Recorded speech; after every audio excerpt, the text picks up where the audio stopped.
Muito bem-vindos e bem-vindas. Maravilhoso continuar a nossa série de webinars, especialmente tendo hoje como nossa convidada de honra a Sky Duncan. A Sky representa, então, aqui a NACTO. Acho que muitos de vocês já conhecem, outros que já ouviram falar, outros já tiveram com ela em workshop. E hoje a gente tem a honra de recebê-la aqui, então, nos webinars do Urban 95. E é uma honra porque ela é incrível e é fantástica e ensina muito para nós, mas também porque é gostoso. Porque é gostoso dialogar com ela, é gostoso fazer perguntas, ouvir, trocar com ela e com a sua equipe. Ela está aqui com a equipe dela que ela vai poder apresentar também. E o que eu queria dizer é que eu acho que hoje é um momento da gente começar também a olhar para essas coisas que a NACTO traz, as provocações, algumas coisas que a gente já vai falando há algum tempo, e mapear as esquinas, os lugares onde a gente vai, de fato, implementar essas ações. Então, que cada um faça o seu exercício aí de ir pensando onde é que eu vou fazer isso, qual é o canto que eu vou escolher. Algumas cidades já escolheram, já mapearam seus territórios, já viram as oportunidades, mas que a gente tenha uma escuta ativa, né? Costurando o que está se passando aqui na tela com o que está se passando ali nas cidades de cada um. Acho que quase todo mundo aqui me conhece, mas talvez alguns tenham novos membros, então só para me apresentar, eu sou Cláudia Vidigal, sou representante da Fundação Bernard Van Leer no Brasil, com a Thaís Sanches, da equipe da Fundação Bernard Van Leer, e a gente tem também a equipe do Instituto Cidades Sustentáveis aqui, hosting esse webinar, então se alguém precisar de alguma ajuda, tem também a Thaís Erg, e o restante da equipe do Instituto Cidades Sustentáveis. Queria cumprimentar também todos os parceiros da Urban 95, né, que além de todas as cidades que estão aqui, os parceiros que vêm contribuindo e pensando nas iniciativas, nas estratégias de plano municipal, de mudança de comportamento, de tecnologia, de integração de dados, enfim, de criança e natureza. São muitas frentes que a gente está trabalhando junto e é muito legal ver esse povo todo aqui misturado. Hoje a gente tem também alguns convidados externos, pessoas que são parceiros de outras iniciativas, ou parceiro do parceiro, o BID, alguns outros atores que estão cada vez mais interessados no urbanismo social e nas intervenções que podem transformar as cidades em espaços mais amigáveis para as crianças. Então é isso, gente, muito bem-vindos, sem mais delongas, eu passo a palavra, então, já direto, Thaís, você quer dar uma palavrinha, Thaís Erg? Carol? Sim, eu vou fazer rapidinho, também dar as boas-vindas em nome do Instituto Cidades Sustentáveis. Falar que a Sky vai fazer a apresentação dela em inglês, então a gente tem uma intérprete de idiomas, português e inglês. Para quem quiser, na tela do Zoom, do lado direito inferior está escrito interpretação, para quem tiver com o Zoom em português, e aí lá você escolhe a língua em que você quer ouvir. Então, para quem tiver facilidade em ouvir a Sky, pode deixar ou desligado ou em inglês, e para quem tiver um pouco mais de dificuldade, pode colocar em português para ouvir a Sky, e também, quando for falar, pode falar normalmente em português, que a Adriana, que é a nossa intérprete, vai traduzir para a Sky, tá bom? É isso. E aí, só lembrar, acho que várias pessoas já estão fazendo isso, mas se a gente puder só colocar o nome, a cidade que representa, a organização que representa ali no chat, é bom, porque a gente vai vendo quem está aqui na sala. Já somos 80 pessoas e a gente está feliz de ver a sala cheia. Que bom. Sky, welcome.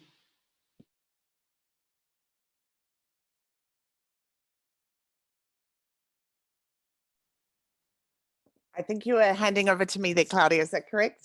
Yes, that is correct. Amazing. Before I hand it over to you, Sky, let me just tell everyone that NACTO has been an amazing partner of the Bernard Van Leer Foundation. It's not only one project or this project, but it is a narrative that we're building together, looking at the cities and trying to, fit what we defend, what NACTO defends, and all of a sudden we're just defending the same thing and constructing a whole way of working together. So thank you so much for all the partnership and all the support, not only for the Global Hub, but for Brazil, because you've been working. I know you are a great and old friend of some of the colleagues here, like Fortaleza, and hopefully you have new colleagues in the cities that are joining this network. Amazing. Thank you so much, Claudia. And The honor is all ours, and you know, I must start by saying a huge thanks to Claudia and the team at Bernard Van Leer Foundation, and particularly in the Urban 95 program, which we are very big fans of. And as Claudia mentioned, I think we've been in an ongoing dialogue, learning from each other in the past 5+ years. And you know, it really is just such a great honor to be able to do this work with you guys and to help strive for a better future for our youngest folks in our communities. I also want to acknowledge I'm here with two of my amazing colleagues, Eduardo and Eduarda, who will also be able to help answer some chats or can jump in on the discussion part of this.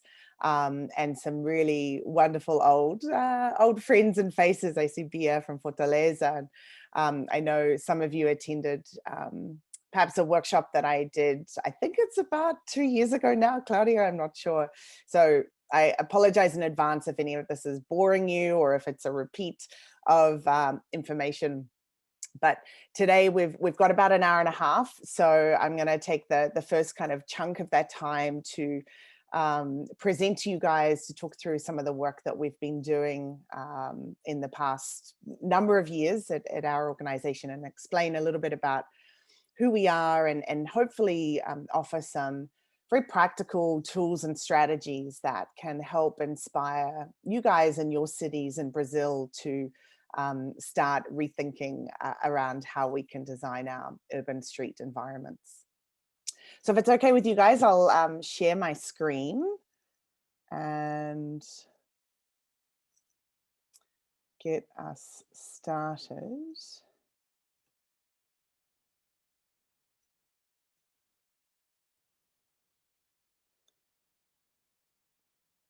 I'll check. Can you see my screen okay there?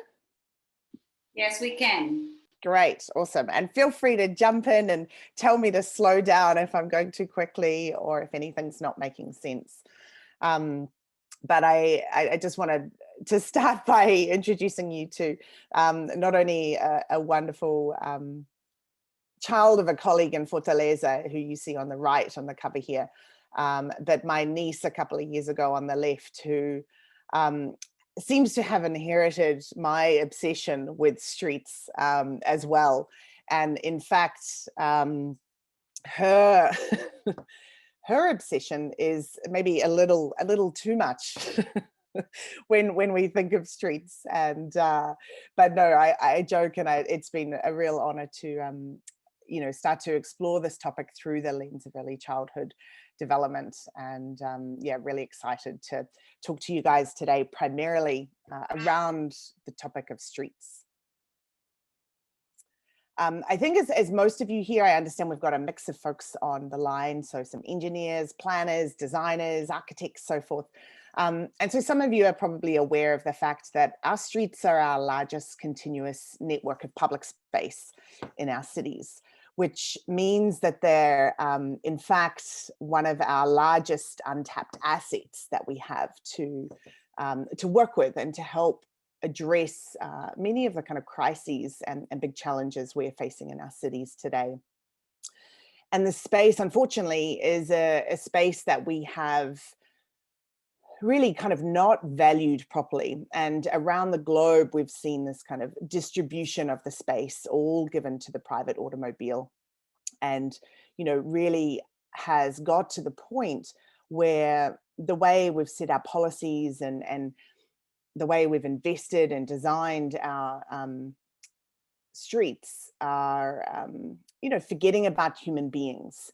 And, you know, we've got to the point where we now have, you know, risky environments where folks on a daily basis, whether they're getting to work or trying to get to school, or just part of their daily routine on a regular basis, you know, is really quite devastating to see within our cities and our urban environments. And particularly where our most vulnerable citizens are often having to battle off essentially against our vehicles just to move about their cities. And, you know, we sometimes forget that how we design our cities and our streets impact the choices we have to move, whether we have access to public transit, whether we're able to move through safe cycle facilities, whether we can move through the bustling sidewalks, and that they're accessible, or that they're not, how inaccessible our cities are to people. And we forget that our streets are actually a kind of a fundamental component of justice and equity and inclusion in our cities.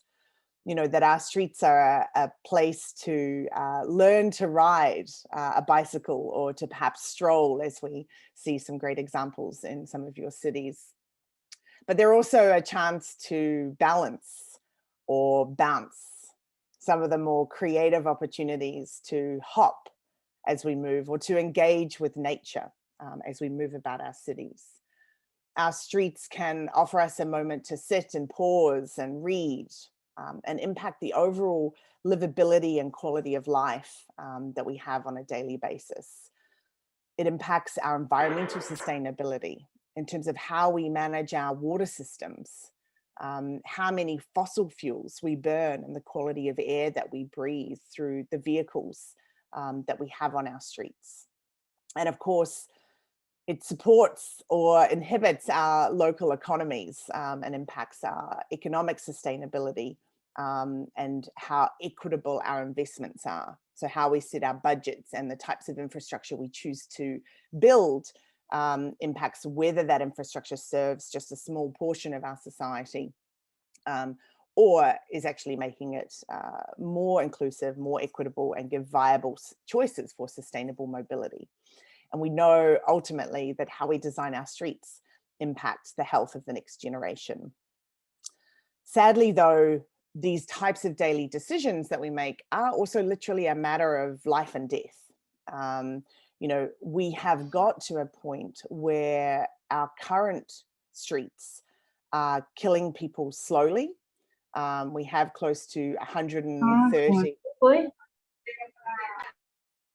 We have close to 130 children under the age of 5 each year that are dying from air pollution. We're now finding evidence of pollutants in mothers' placentas. So before we are born now even, we are being impacted by the air quality and by the decisions that us as city makers are making about how our cities and streets are shaped. We're also killing people slowly. Unfortunately, we have, you know, over 80% of our young folks worldwide are not getting enough physical activity.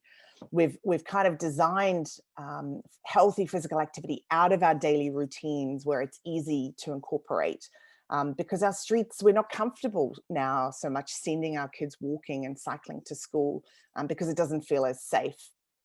And in fact, in Brazil, we have 1 in every 3 kids that are considered overweight or obese. So our streets become an opportunity to rethink that. And of course, we're killing people quickly. You know, we now have 500 kids a day that are dying every single day around the globe. Completely preventable deaths because they're dying on our streets from road traffic crashes. It's now the #1 killer around the world of ages 5 to 29. And in Brazil, I know that this is now the leading cause of death for our younger citizens, 0 to 14. So what does all of this mean when we're starting to talk about babies, right? How do we take streets and how do we understand, and this is another one of my nieces in her early days, but the reality is that you've heard, I'm sure from the Bernard Van Leer folks, you know, our brains are making 1 million new connections every single second when we're a baby. So what's happening is in these early years, we've got the kind of development of our baby's brain, all the different aspects of language, of sensory pathways building up, and our higher cognitive function happening in these kind of early years. Now, if these connections are not made properly, we have a lot of challenges down the road, right? So what we know from the Harvard Center for the Developing Child is that the kind of core principles to improve some of the overall outcomes for kids and families later in life is to support healthy brain development in the earliest years. And there's a few things that are quite fundamental that we can do to try and get that right? So we can look at how we reduce our sources of stress. We can find opportunities for strengthening core life skills and support responsive relationships. This in turn helps to promote from healthy babies to healthy kids and eventually healthy adults. So what does this mean to do with streets?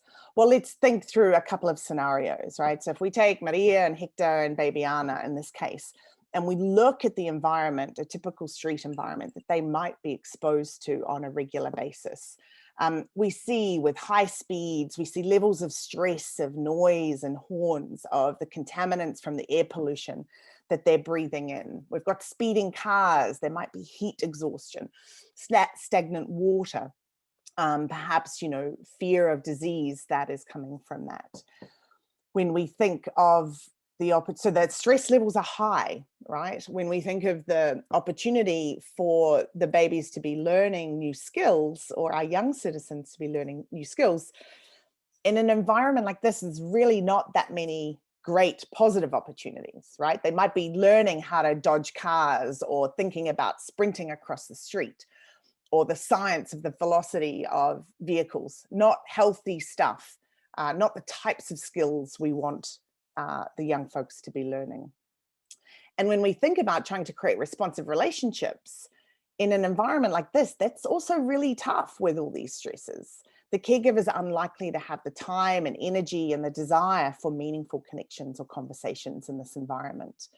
So we really want to shift from this idea of kind of surviving towards thriving, and thinking about how are the different ways that we might be able to slow the vehicles and the speeds to improve our fundamental infrastructure for walking and cycling with protection and connected networks.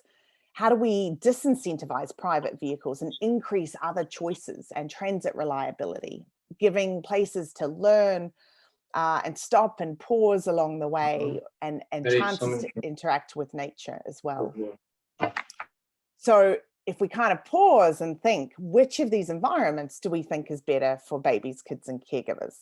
Well, it's pretty obvious, right?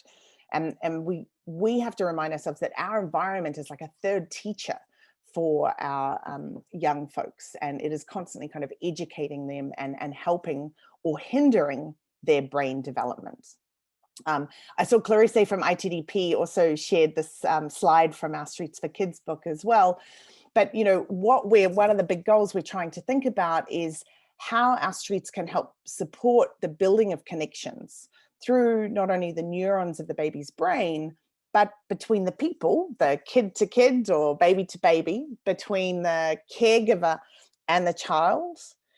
We know the challenges that come with caregiving, and sometimes the social isolation and the need for connection, to having opportunities for caregiver and caregiver to come together and build connections. And of course, between both our caregivers and our young folks, with the environment that they are in immediately, but also to the destinations that we're trying to get folks to.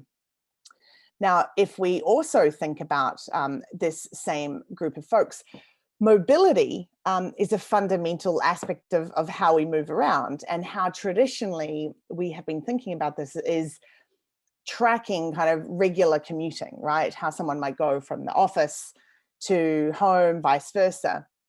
But when we look to the reality of how a daily routine might actually function, these unfortunately are not the routines that we are designing for, right? If we imagine a much more complex, where we've got school drop-offs or day care drop-offs, we've got to pop into the shops, perhaps go and care for an elderly parent, go to work, stop off at the playground. All of these different kind of trips and trip chaining becomes really important for us to think about as we're planning and designing our streets and our mobility systems in our cities. And so, we have to shift beyond our traditional approach of just thinking about the more predictable daily commute with single modes of transportation, and try and embrace the more complex ways of how families actually move around our cities. To think about our land use and density decisions when at the largest scale, so that we can get some of the key destinations around and in close proximity to where people are living. We've got different options that we can think through in terms of improving our mobility choices. We can, as I was just suggesting, look at the land use and think about how we can add new needed destinations close to home to be able to reduce the trip distances. We can actually add new transportation options, like adding a transit line or expanding a transit line, maybe looking at electric car share systems, bike share systems, new sidewalk infrastructure or footpath infrastructure to entice walking. And of course, we can look at improving the comfort and efficiency of the routes and choices that we already have today. So we're really good at kind of containing kids in these little pockets throughout the day from their home, getting them to the school, having kind of a contained play space. But actually what we want to be doing is making sure that we're allowing kids to be more visible in our city and our streets and create environments that entice that. Because the more they're out there, the healthier they are, the healthier their caregivers are, and the more we as policymakers making decisions are keeping them front of mind and designing our cities and streets through the lens of our youngest folks and their needs. So, you know, it's an important reminder that we pause and remember that when we're making decisions, we're sitting in our offices drawing designs or coming up with plans and policies or setting budgets, that we are impacting the overall distance that people are going to have to travel, where we are dictating the street design, which means how much space is distributed to which users. We are setting priorities over what mode choices, mobility choices people have to get around. We're impacting how much of their time is with their families and how much is away. And we're impacting their overall kind of experience and quality of life on a daily basis. So I want to just shift tacks a little bit and explain a bit about who we are. So hopefully that gives you a sense of why we're talking about streets and why we're talking about babies and caregivers. And I'd like to explain a bit about how some of the work we've been doing around this. So our organization, NACTO, it's a long acronym, but the National Association of City Transportation Officials, that was actually originally set up as a North American organization that is membership of city government agencies, like many of you in the room, of transportation agencies and transit agencies to come together and to kind of fight for a better environment for cities and to kind of share a lot of lessons learned. We have well, things have changed a little bit in the days of COVID, but we have an annual conference typically. And we joke that this is a giant therapy session because this type of work that we're doing is really hard and really lonely sometimes. And it can be difficult to remember that we have colleagues and who are doing similar things around the world. And our hope is to be able to kind of have peer-to-peer learning and to be able to share the successes and the lessons learned each year of what we're struggling with. And another big thing that NACTO does is we produce design guidance. But the cool thing here is that it's created by cities for cities. This green document here that you'll see is a document that was one of the first one, not the first, but one of the early documents that was produced in reaction to the fact that our national guidance in North America was with the codes and regulations that were shaping all of our streets in our cities. So a highway with the goal of moving many vehicles at fast speeds, that's the basis that the codes were written around. Then these were getting applied in our cities, which is completely the opposite of what we want, where we actually want people to be first and be our top priority. And so this guide was kind of written as a new blueprint and then endorsed by cities and regions and eventually at the national level to reshape urban street environments. And in 2014, Jeanette Sadik Khan, who some of you may have met or heard in the past, she wrote the great book, Street Fight. She is the chair of NACTO, and she wanted to take some of these lessons learned, but adapt them to an international context. And so she created the Global Designing Cities Initiative, which is my team. And we, one of the first things we worked on was to take this lesson of the guidance and to turn that into kind of the international stage. And so we created the Global Street Design Guide. Of course, we did not do this sitting on our own in our New York office, but we worked with experts from across the globe, from over 70 cities and 40 countries to bring together best practice. It's a free download for any of you who are interested.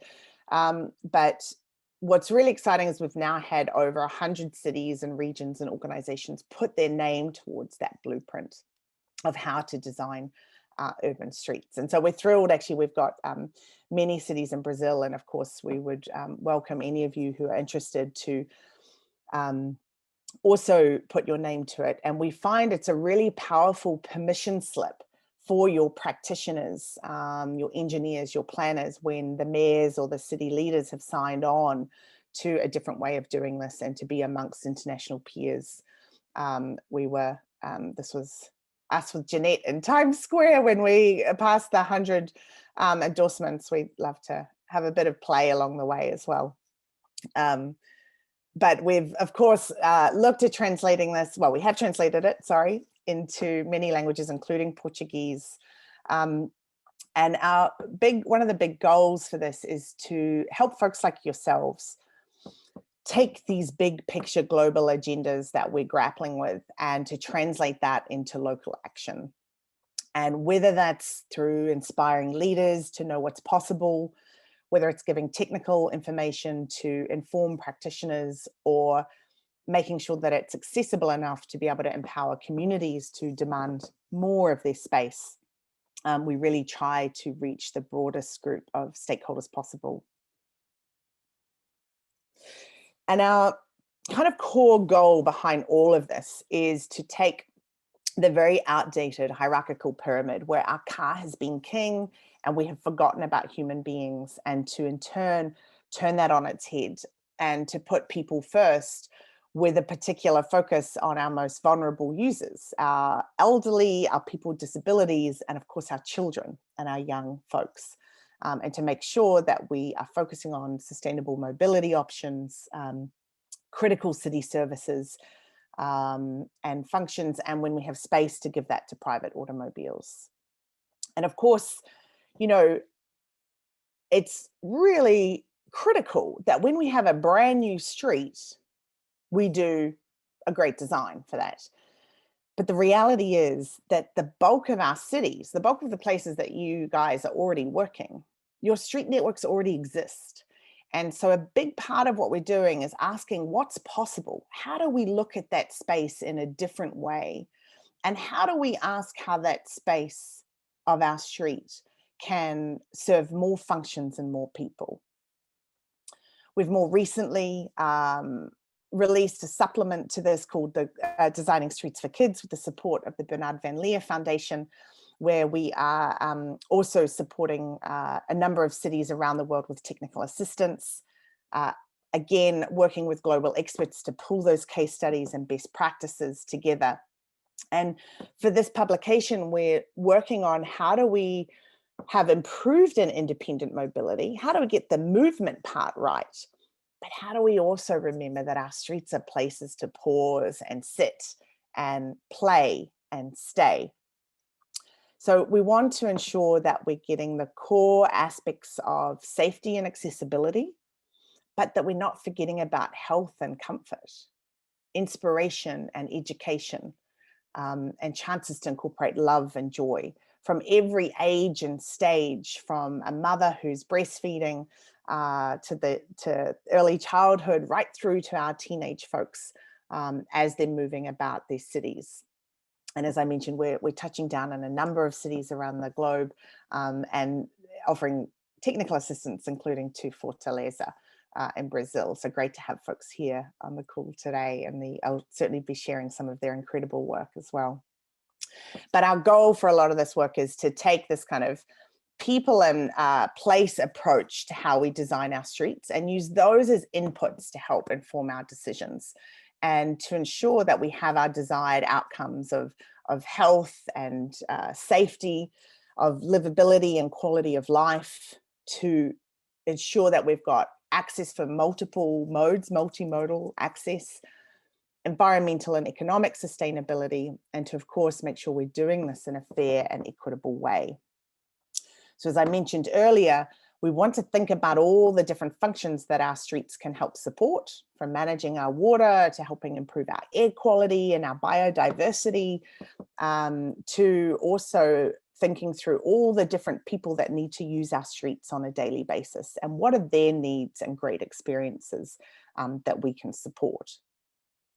Now, I know we've got a diverse group of folks on the call today, and so each of you probably have a different insertion point of where you can have the biggest impact.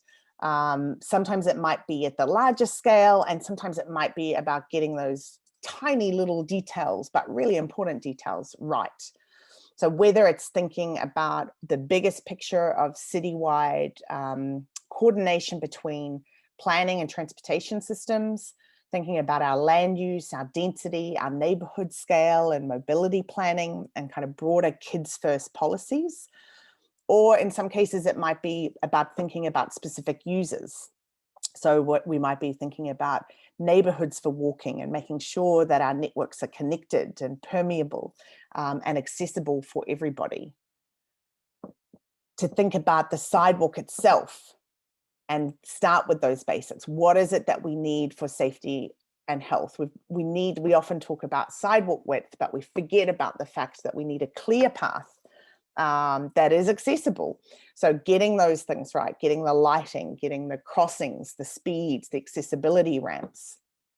But then also saying, all right, what can we do that makes this extra comfortable and convenient? Where is the shading in a hot climate, a place to sit down, the wayfinding? And where are the opportunities that we can add in layers of inspiration and education on the other surfaces and elements to support an overall great pedestrian experience?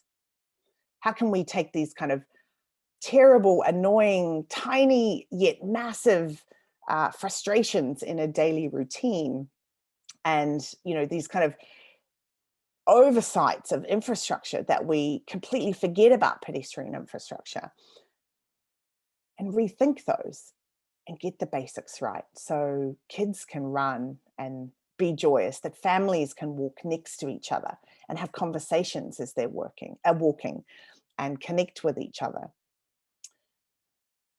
That an everyday experience becomes not only accessible but joyous, where young kids can climb and giggle or play a game along the way, where they can come together and gather and connect with each other on their daily routines.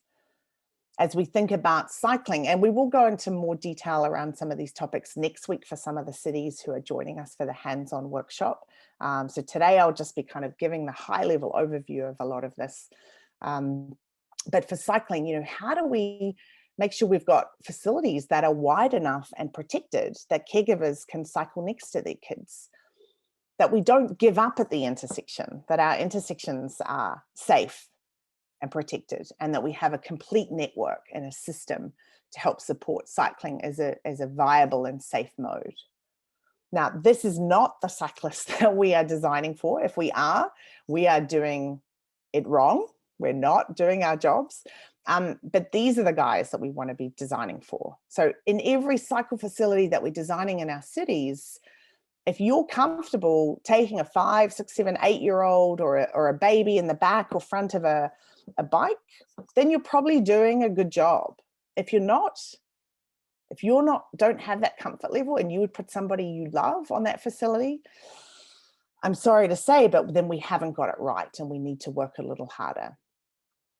So we see examples around the world of how we can do this better, of how we can get that right with the protected facilities that have a buffer, that have vertical elements, but how we can complement the core infrastructure with things like Bike Share for Kids, like in Fortaleza, incredible program that can allow folks who can't necessarily afford to have their own bikes at the outset to get their kids used to cycling in their neighborhoods.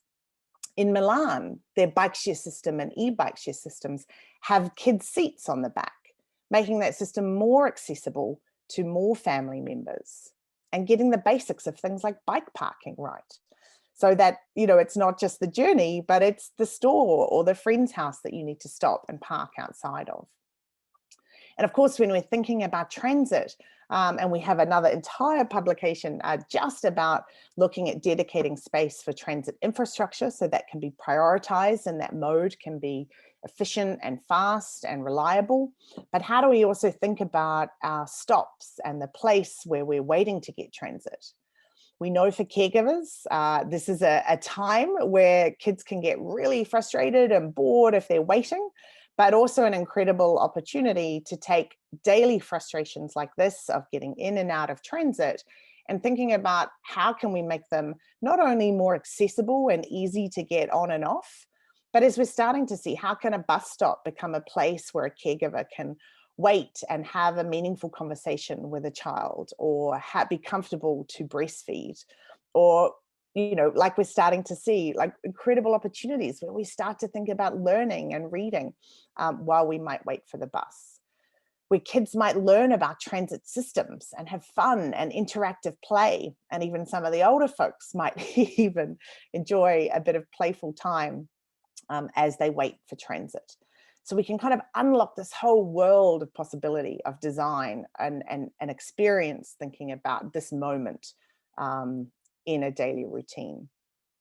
Now, of course, we can think about each of the users, and that's really important, but it's really key that we kind of bring all these strategies together as well. And we've got 5 key strategies in Streets for Kids that we think are helpful for you guys and others to apply to the environments that we're working.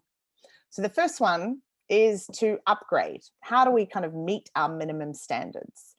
How do we take places where we've forgotten the basics, where it's dangerous, we don't have the sidewalks, we don't have the crossings, we don't have the space between crossings, it's really long distances, so we're forcing people to take risky decisions just to get across the street.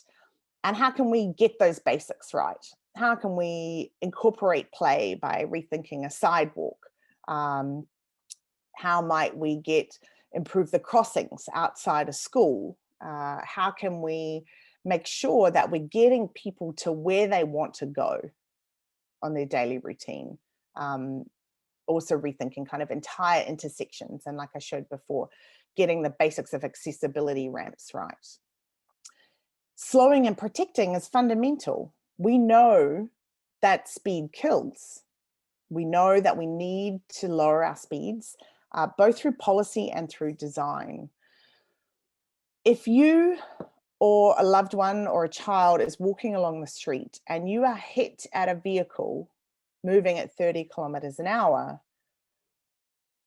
you have a 90% chance of surviving that crash, that impact. But if that vehicle is moving at 60 kilometers an hour, you only have a 10% chance of surviving. 90% chance that you are not walking away from that impact. And it's basic physics, right? Our human bodies cannot withstand the amount of force of vehicles moving at high speeds. So how do we think about districts in our cities, downtowns, neighborhoods, school zones where we can reduce speed limits, where we can take corridors and both redesign them and lower speed limits and collect the metrics to show that we're getting reduction in crashes and injuries? How do we add traffic calming elements throughout our neighborhoods to, again, achieve safer speeds and make our cities more accessible? Like this incredible example outside a kids' hospital in Fortaleza and Albert Sabin that the city of Fortaleza did. And how do we protect and slow vehicles and protect our intersections for cyclists as well? Now, one of my favorite strategies, well, actually the last one's kind of my favorite, This is my second favorite one. But this is where we rethink and reallocate the space of our streets. So if you think about a typical 3-meter width of our street, where it's like a travel lane, we think about how many people we can move through that space per hour. We see very quickly that the numbers, the evidence tells us that the sustainable modes of transport, by dedicating more space to those modes, we have the ability to move more people in our cities on that same limited amount of space. Now, we seem to have done really well when we think about private property value. And we seem to have done a really crappy job when we think about the value of our public realm and who we give that to and for what function.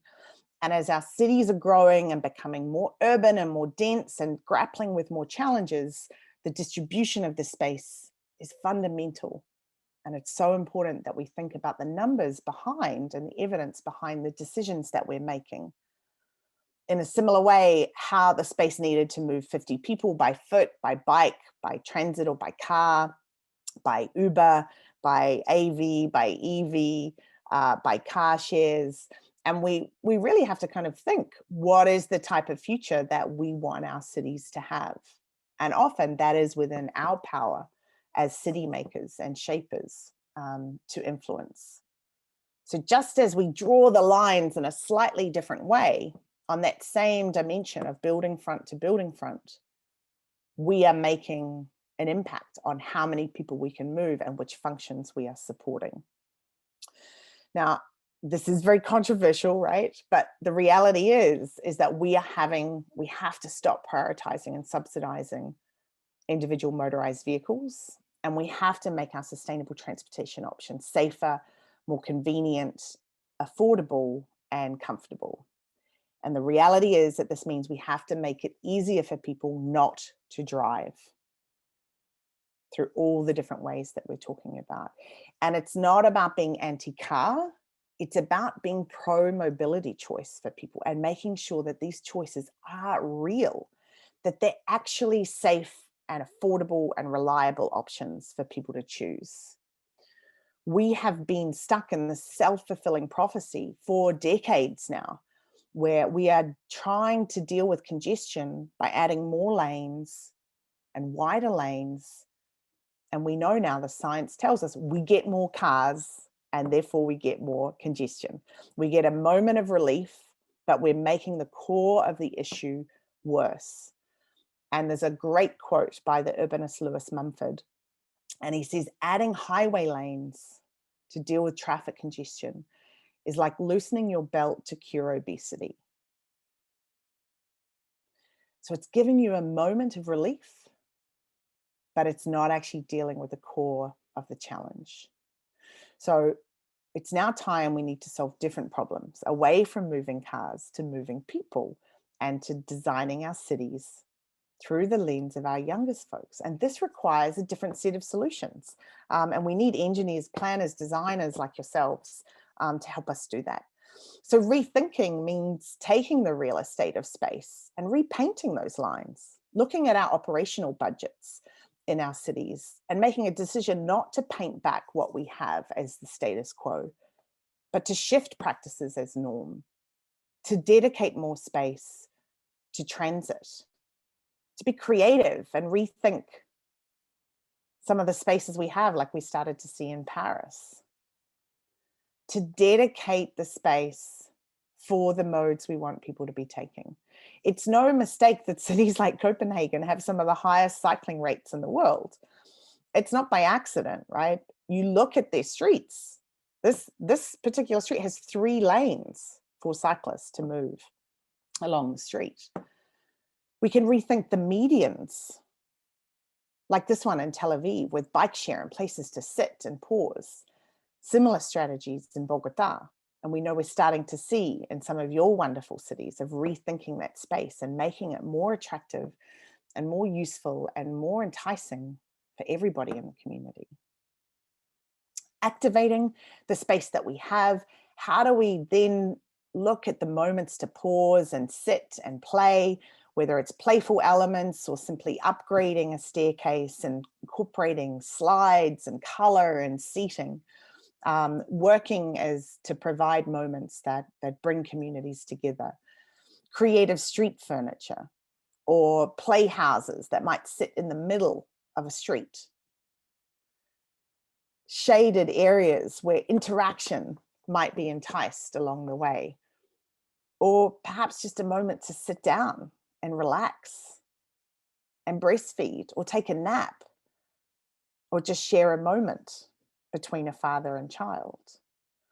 How can we incorporate, rethinking our traditional ground surfaces that might be a bit more creative or bobbly or ununiform or patterned and not flat? Or how might they incorporate more natural materials that encourage tactile learning and a pause on the walk to school?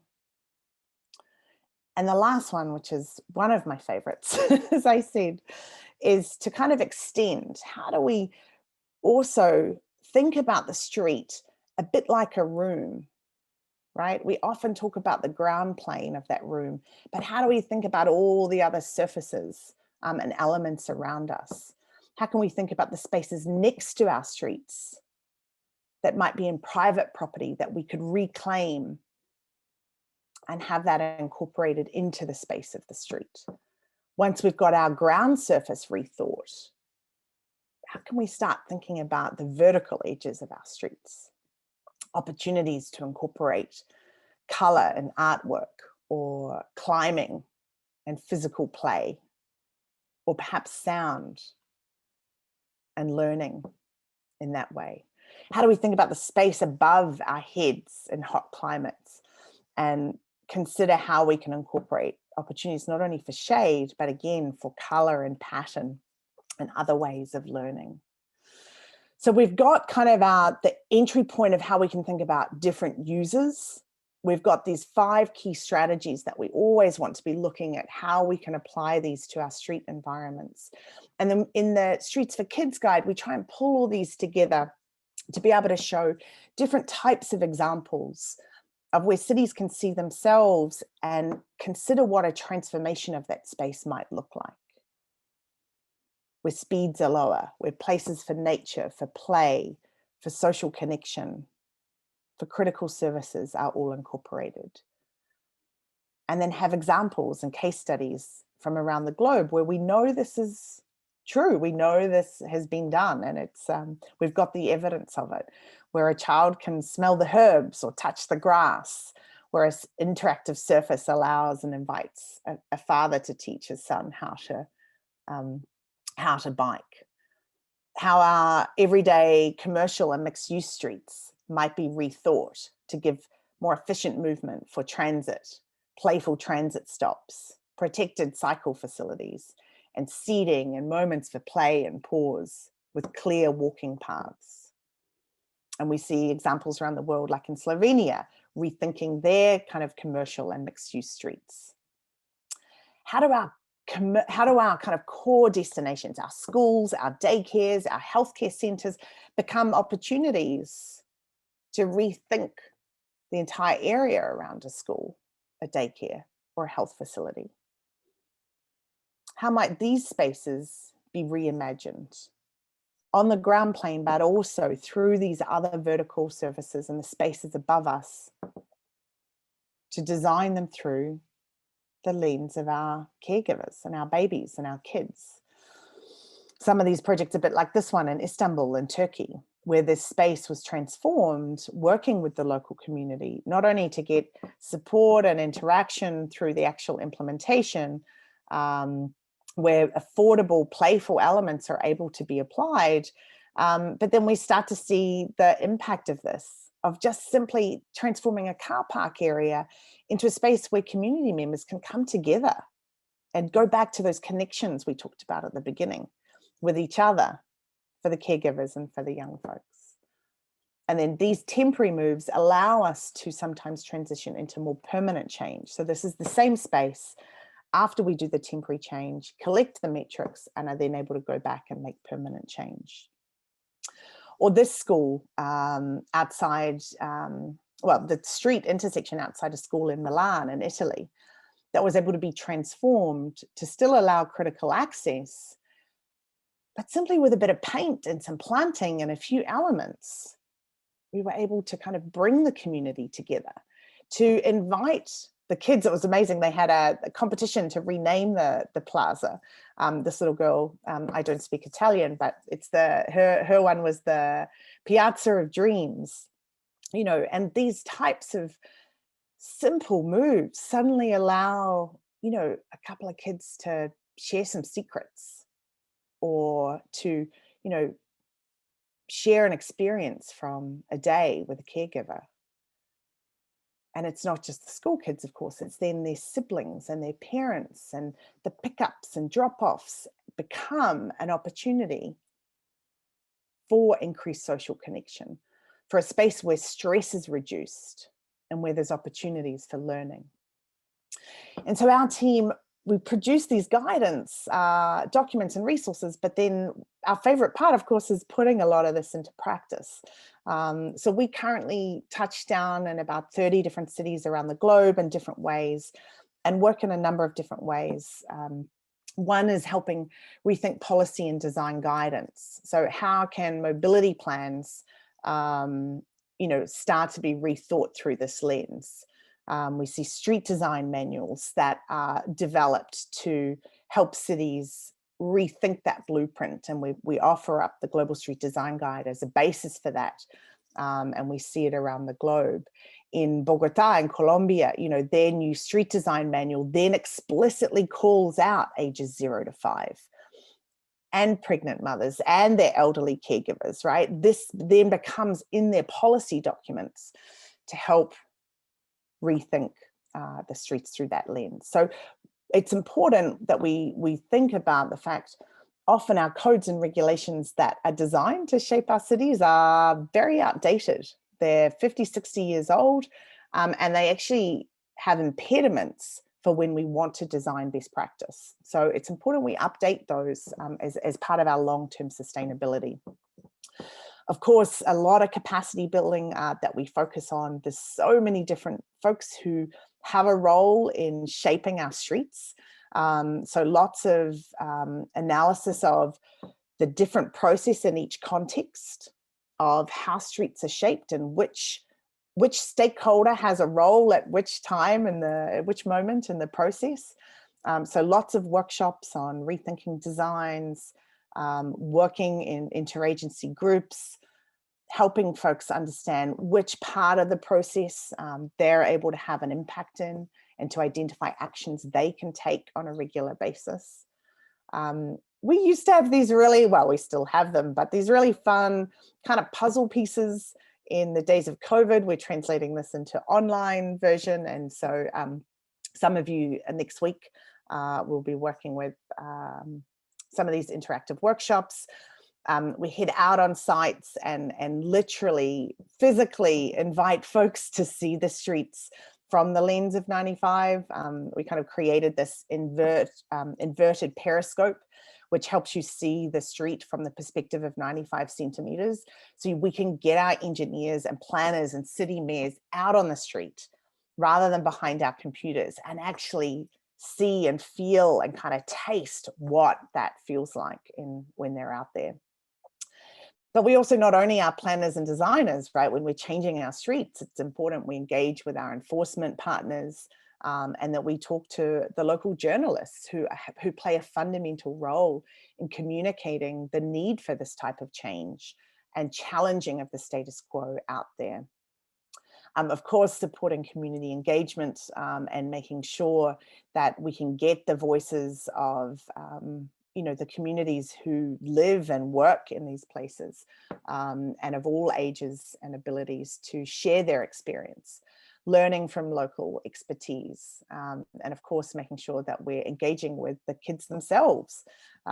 It's quite incredible, and Bia, who I know is on the line here, you know, ran this community workshop with the local school kids, and it's like, you don't need an engineering degree or a planning degree to know that this is a really crappy walking environment, right? And it's really scary and tough. And sometimes, like, some emojis also do a pretty good job at telling us where we might need to improve our infrastructure for our folks. So, thinking creatively about how you're able to engage with the communities and the sites that I know a lot of you are working on. And finally, of course, the kind of getting the projects on the ground. And I know a lot of you guys are working on this at the moment. So we're excited to have some more sessions next week. But, while the long-term goal is for permanent and scaled up change, of course, some of our more immediate opportunities are for kind of quick transformation with temporary and interim materials. We know that change can be really hard, and it can take a really long time. And that, in fact, actually, it can be pretty scary because we're guaranteed to get pushback. And we are never, ever going to get 100% of people on board with doing things differently. And even actually, when we have people who want to see change, we know that they're not actually necessarily that keen on changing themselves. So, we hope that we try and use these types of strategies as ways to, like I showed in some of the early slides, show what's possible, because it's hard to ask people to imagine a reality that they've never experienced. So whether it's examples like this in Sao Paulo, in Getulio Vargas, where this one was just for a matter of a weekend, where the space was transformed, where speeds could be slowed, where we were able to collect some forms of metrics to show that people felt much safer in the after condition on the sidewalks, and also when they were crossing the street, that the vehicle throughput was the same, right? So we've got to do all the engineering stuff, that the speeds were safer. But at the same time, here we are with like some of the youngest folks in the community coming out and also then getting a chance to interact with nature, or take home some plants, or learn to paint, or to play games with local neighbors as well, by rethinking that space. Similar strategies outside schools and daycares in Bogota, transforming large intersections like this in a matter of a weekend, and again, collecting some of the metrics to know that safety is improved and that people want to see these types of change more permanently. In Ethiopia and Addis Ababa, rethinking giant intersections like this. This was for a day, and the chief engineer came out to me and he said, "Sky, you've taken away all the space from the cars." And I said, "Yes, Mr. Hupton, we've taken a little bit of the space away." And he said, "Well, they need that space." I said, "Well, actually, when you look at your mode share, and the bulk of people in your cities actually walk or take transit, only 4% drive, and look, the bus can still turn, and 90% of your fatalities are pedestrians." And he kind of looked at me, and I thought I was going to lose my job, actually. But after a little while, he said, "Well, why is this not permanent?" And so it was amazing. Sometimes getting folks out there to see helps them believe what's possible. So we could then do a 6-month trial working with local artists, collect the data to show the speed was safer and that people preferred the after condition, to then be able to make that transformation permanent. This is in process, and I actually think the permanent is not as beautiful, but and then that allowed them to scale up to other sites in the city, and eventually create an interagency task force team that were committed to doing 10 of these in safer intersections every year in their city. So we start to see strategies that can then scale up for longer term impact. In Peña, in one of the neighborhoods in Sao Paulo, this in progress shot starts to give you a sense of how these spaces were transformed. This was from a community kind of driven approach, where suddenly we see again a chance for, a caregiver to sit and pause and spend some time in the middle of an intersection, that previously had speeding vehicles. or this kind of moment of relationship building and connection that we talked about at the beginning. That these little moves that we make, both big moves and little moves, come together to allow a moment like this to happen, right? And this is the stuff that makes a difference in our young people's lives when they have access to this on a regular basis. In Milan, where the storage of metal boxes were transformed instead to allow communities to come together, where these types of spaces instead became this, where kids could get involved and be a part of change in their communities. We're again in a space that you wouldn't dream of sitting a few days earlier. Suddenly you get young kids sitting and reading to each other and playing. And one of my favorite stories, which some of you may have heard, again with Bia and her team and the phenomenal team in Fortaleza, over the past few years. And I think is I know many of you folks on the call today are also really inspired by the work that's been happening in Fortaleza.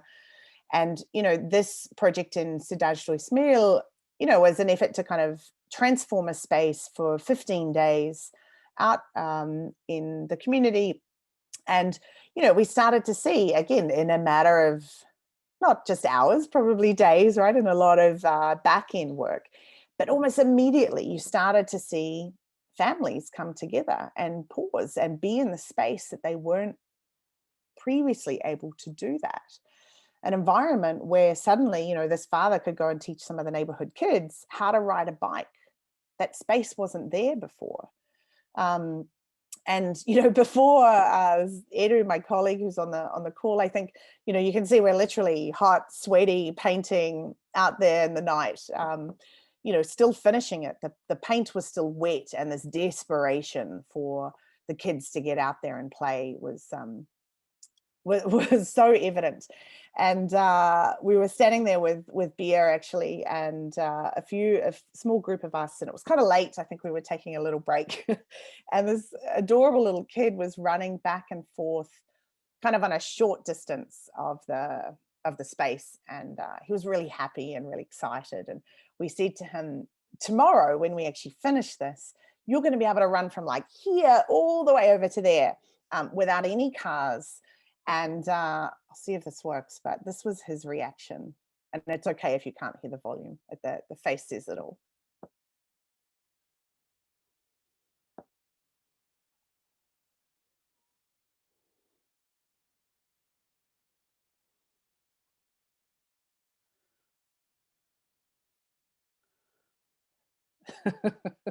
So, I just say, I don't know, I get warm fuzzies every time I see this video, and I've seen it 1,000 times now. But, of course, it's important that we collect the metrics and we document these projects and processes, but sometimes it's just the reaction of someone like this that kind of reinforces that, we are on the right track with what we're doing here. Of course, working with the communities to understand what their preference was. This 15-day project, one of the local business owners actually then started a petition to make that permanent, and the city mayor, the mayor at the time, then was able to kind of have some of the support to make this a permanent project in the city, Cidade de Gente, which many of you might have heard of, to then be able to scale this up to other sites.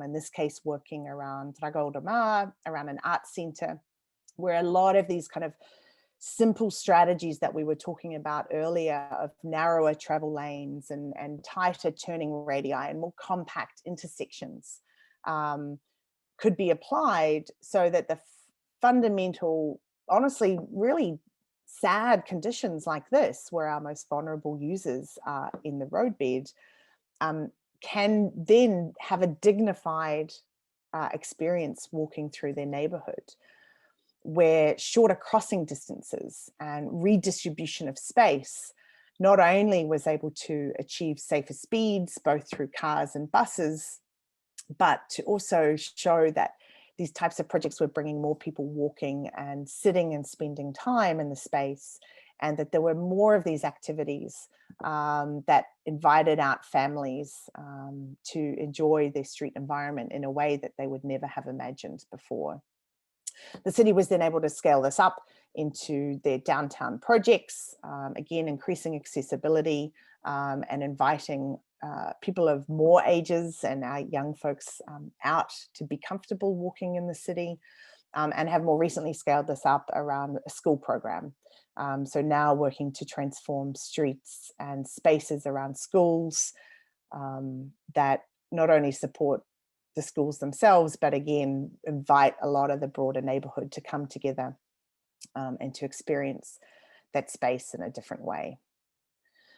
So of course, it's wonderful to see that all of these projects help us, and we work certainly not alone. We work with incredible partners and city partners and organizations around the globe to do this work together. And I think it's, just so phenomenal to see literally the kind of thousands of lives that can be saved through making these types of projects, and through rethinking our policies and thinking how we communicate about this and how we collect our data. And we were able to see Fortaleza, and the reason I'm telling you the story is I think it really, a Brazilian city, and I know many of you are on the phone today or the Zoom today, are able to achieve phenomenal results, right? As one of the only cities in the world who were able to achieve, work towards achieving the sustainable development goal of halving fatalities.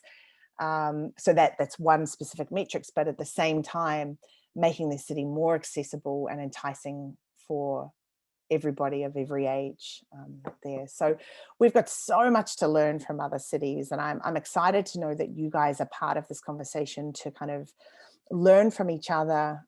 We certainly encourage everybody to kind of steal and borrow and adapt and implement ideas that you're learning in your context. We can't all reinvent the wheel from the outset. We know that we have an incredible number of crises that lie ahead of us that are really challenging and really hard on a daily basis to face. But we do know what's possible, and we have the evidence, and we know that we can learn from our past mistakes. And it really is folks like you guys on this call who are the ones that are going to make a difference. It is going to be your bold vision, your technical support, your advocacy, and your local action.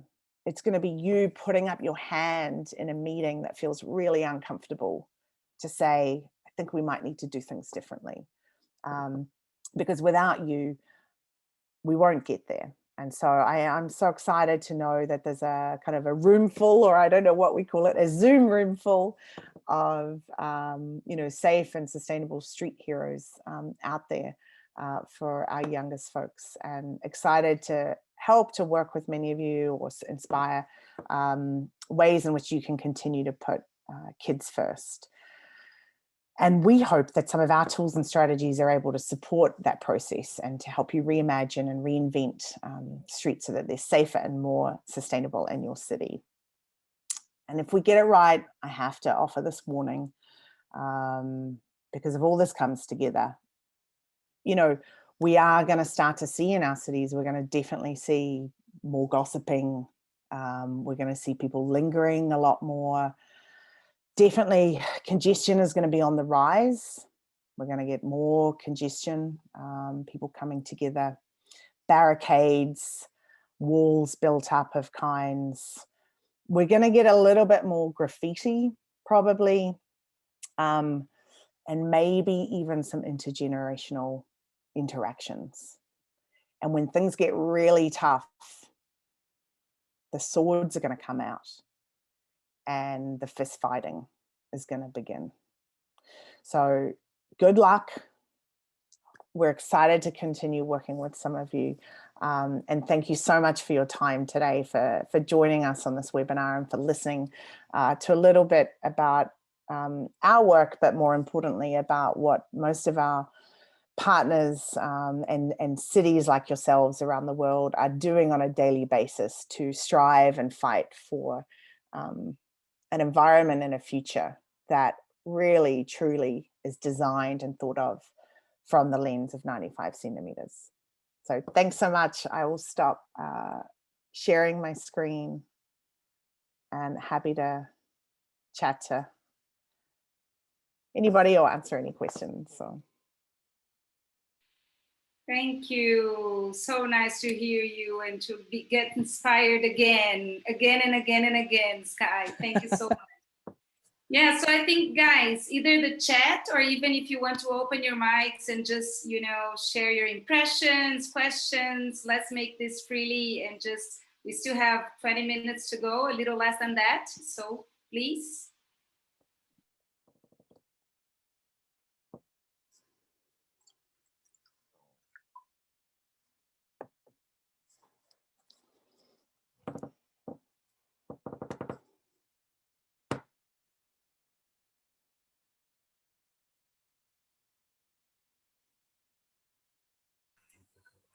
Cara, é uma alegria te receber aqui.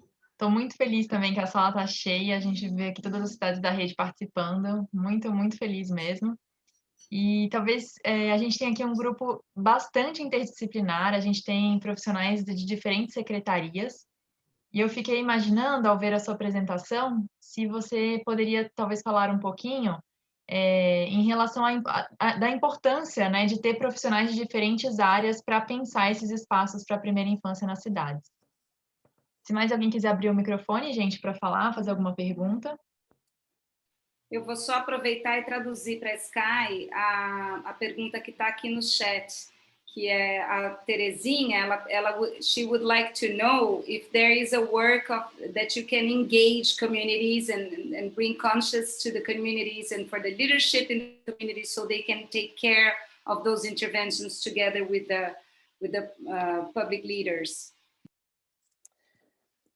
Thanks, Claudia. So I think there's two questions. One around what I understand is different stakeholders and the importance of having different folks of different backgrounds working together. And then a second one around working with local kind of communities to help with the long-term sustainability of these projects.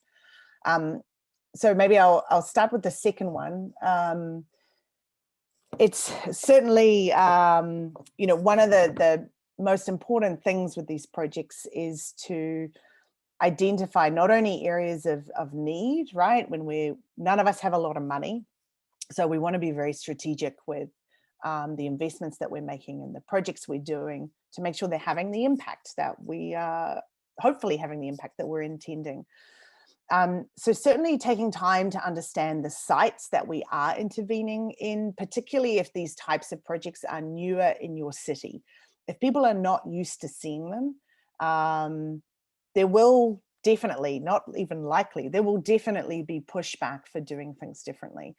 So it's important to kind of do our homework to understand who's in the community, to get the data and the facts and the information there to help communicate why these types of projects are happening, and to try and find the local champions within the community who are also asking for or wanting to see this type of change.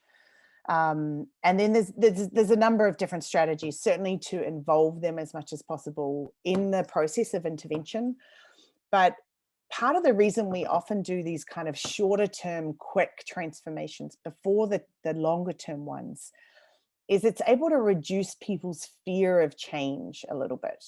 As I showed, change is really scary. We as humans are not that well designed to cope with change.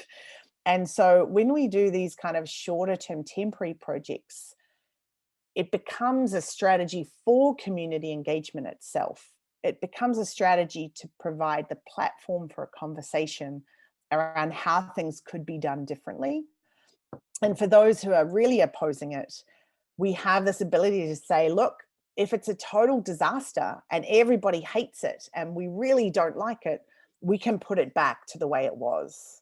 Right? It's okay. Like, we're going to trial it and we're going to collect some information. And part of the problem that we face is we get so scared to do anything is that we get paralyzed to the point of inaction. And inaction is resulting in, we've seen all the stats, every public health stat, is getting worse. Our air quality, our road traffic fatalities, our obesity, chronic disease problems, these are all getting worse. So we know as a fact, the status quo of doing nothing, we know what the outcome of that trend is.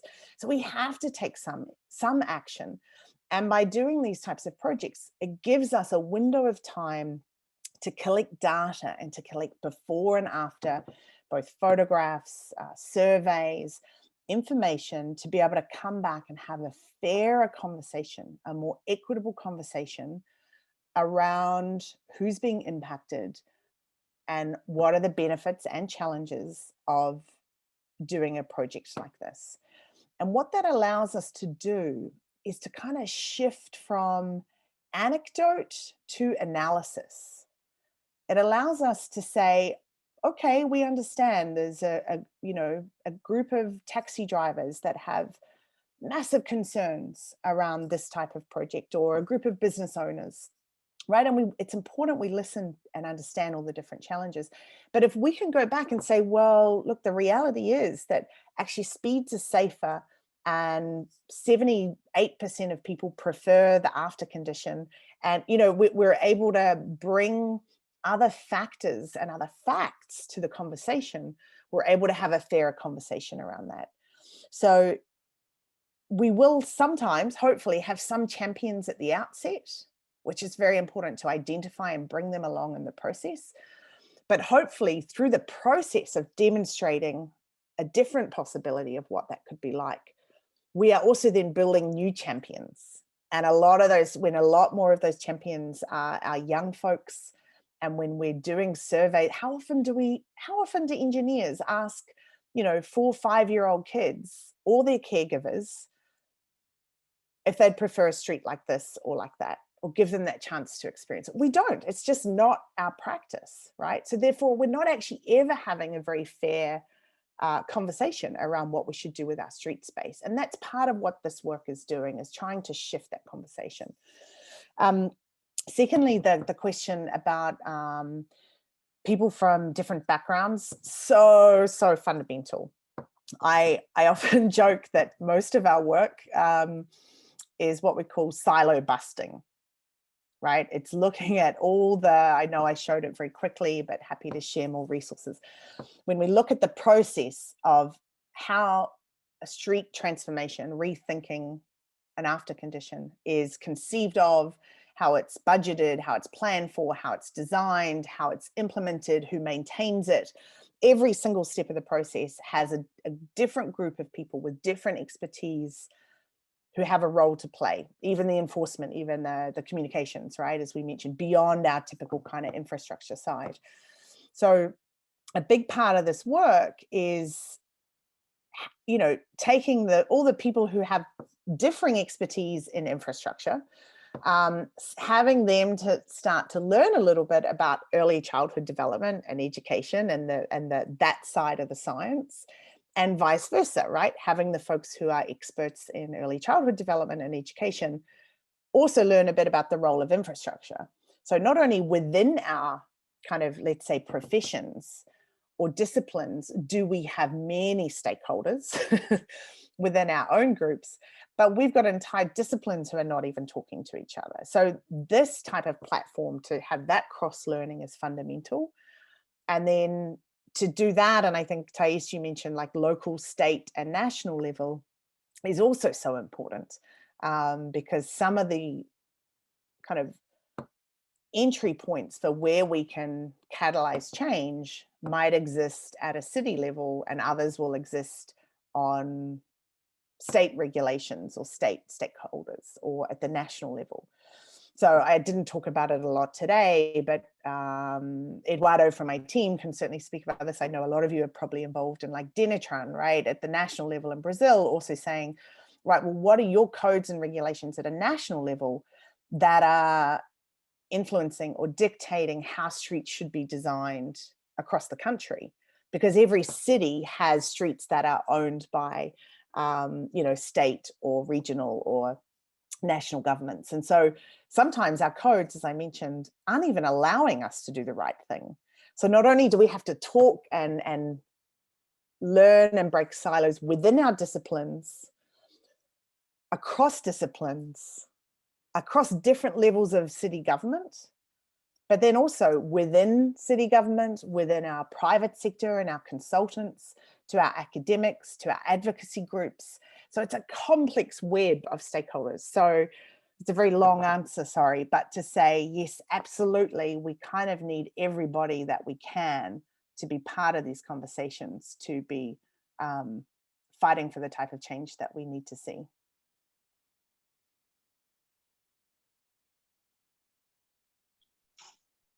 Oi, Sky, eu vou pegar duas perguntas que apareceram aqui no chat. Uma foi da Carol Rio e a outra da Berenice. Sky, eu já mandei para você no chat em inglês, para se você quiser retomar. Mas a pergunta da Carol é: como garantir a manutenção dessas mudanças temporárias quando a tinta e outros materiais duram pouco no espaço público? E a Berenice perguntou como estimular a criação dessa nova cultura onde a rua pertence mais às pessoas do que às máquinas.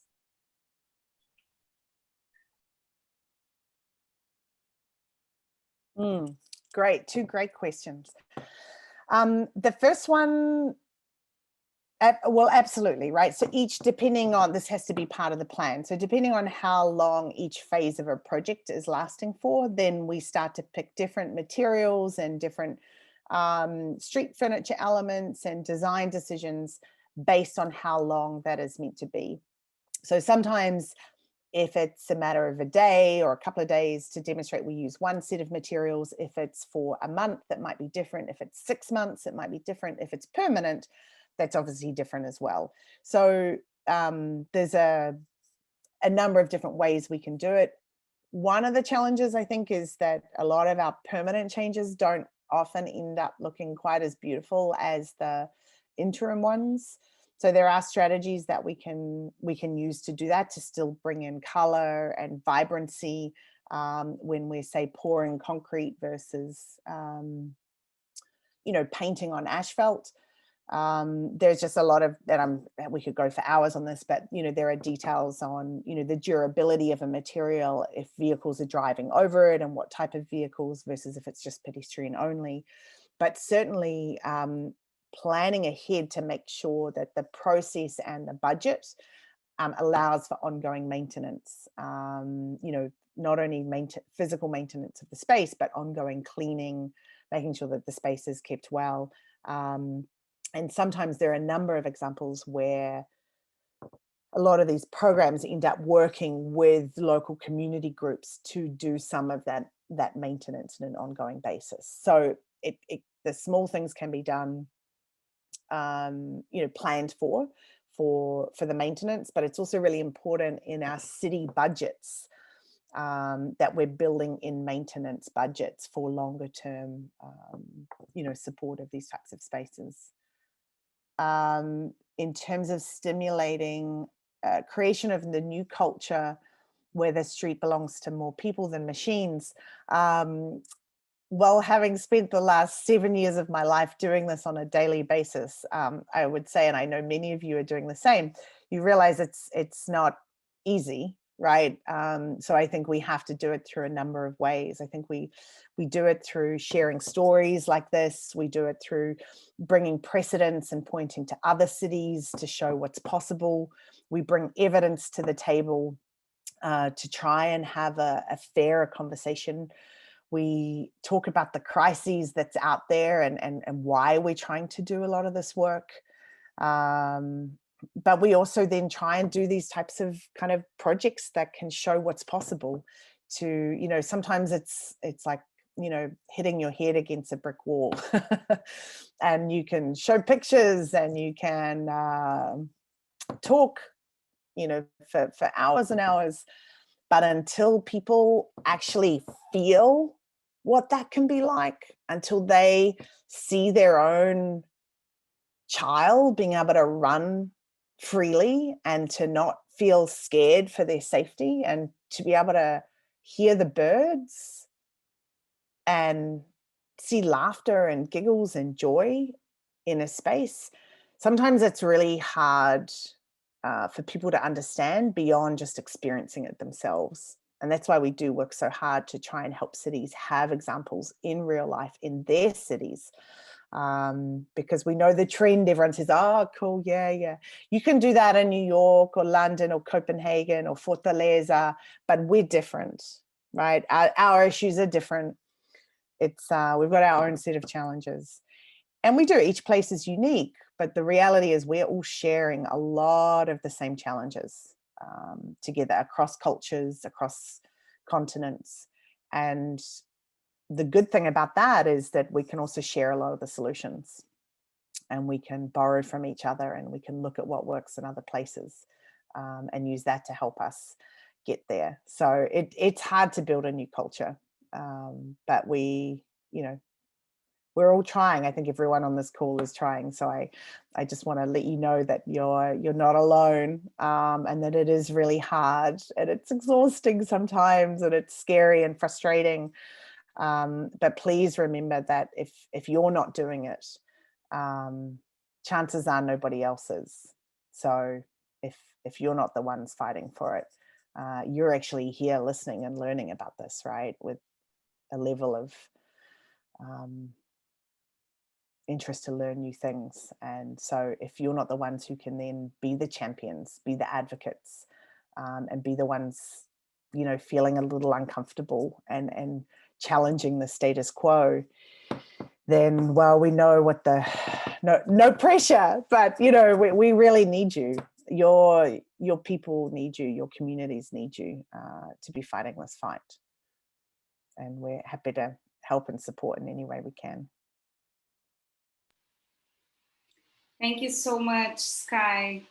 We do have some more questions. I don't know, Carol, you have sent some questions. I know we're not going to have time to answer all the questions here, but we can share the questions with Sky and Eduardo and the team, and maybe they can answer, and we can start our next webinar discussing this webinar a little bit in Portuguese within the cities, and I think and the ideas that came up. Of course, this is not to be the end. This is the beginning, so we're still on the move. So for the next webinar, we can discuss this. And I think this is going to be super interesting, Sky, just to share with you, because our next webinar, we're going to present, we have some partners here on the table who are working on behavior change strategies, and they've built a set of opportunities for the public leaders and the partners to implement in their cities. Cool. And they are going to be presenting this kind of a kit of opportunities for changing behaviors, and of course the urban interventions are within them. And so Alma team is going to be presenting next Friday in the morning, and we're going to send in the group, in our WhatsApp group. So I know we have, like, and Carol was telling me, can we stay another 15 minutes? So we can't stay another 15 minutes, but we can make sure that all these answers are going to be discussed with Sky, and maybe we can find another 15 minutes with her so she can respond, and we can get back to you for the next webinar. So thank you so much, everyone. Carol, Thais or Carol from Instituto Cidades Sustentáveis, would you like to close? Thank you again, Sky. Thank you for your time, for your openness, for your planning for this section, for all the conversations that we had, because she wanted to know everything about the cities. Where are you working? What are the plans? What's the stage? And we did share with her that there is a range of diversity within the steps that the cities are. And I think each city needs to go back home and see what's our next step.